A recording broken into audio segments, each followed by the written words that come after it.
Let's talk about pricing in the food system, pricing and margins, because this is one of the things where we as a company with Farmed Today really focus on. And this is a reason why actually many sustainable, small-scale local food producers go out of business, because they do not receive enough margin from the end consumer price.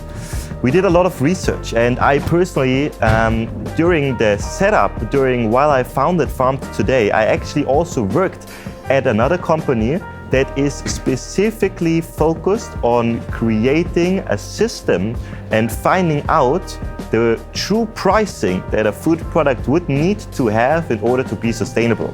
So if we look, for example, at potatoes. Currently, if we buy potatoes at the supermarket, we pay between 1 and 2 euros a kilogram, sometimes 3 euros a kilogram, depending on the variety and the place where we buy it. However, in most cases, the farmers only get about 3 to 5% of that. So if we look, for example, if we buy for 2 euros, then the farmer sometimes only gets 10 cents for a kilogram of potatoes.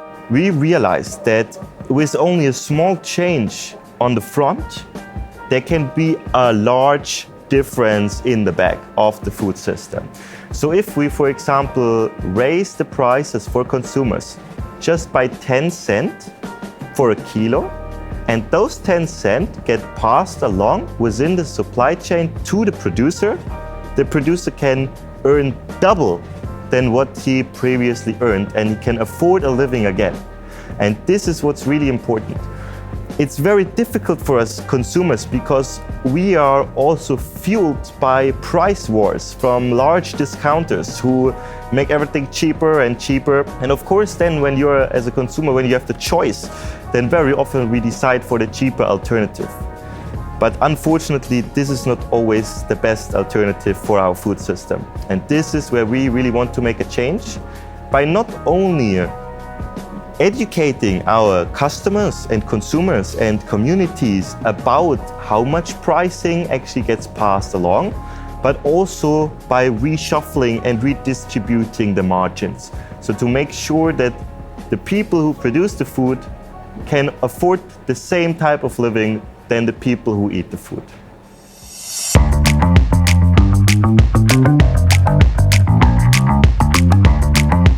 One of the biggest issues where price plays a key role and where many farmers go out of business is the milk industry. Especially here in Europe, many milk farmers had to close within the past years.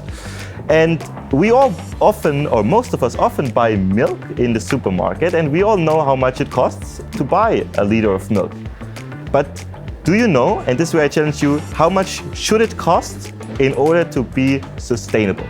And that's where I have the second challenge for you. If you followed our previous episode where I asked you to go visit a local farmer, actually call or visit this farmer again and ask him how much does this farmer actually earns from the end consumer price where he currently sells his vegetables to. And the third one is, ask the farmer how much does he or she now get actually when you buy something directly from them. And then make a comparison between the traditional channel, the percentage the farmer gets, and how much he can get when you buy it directly from him.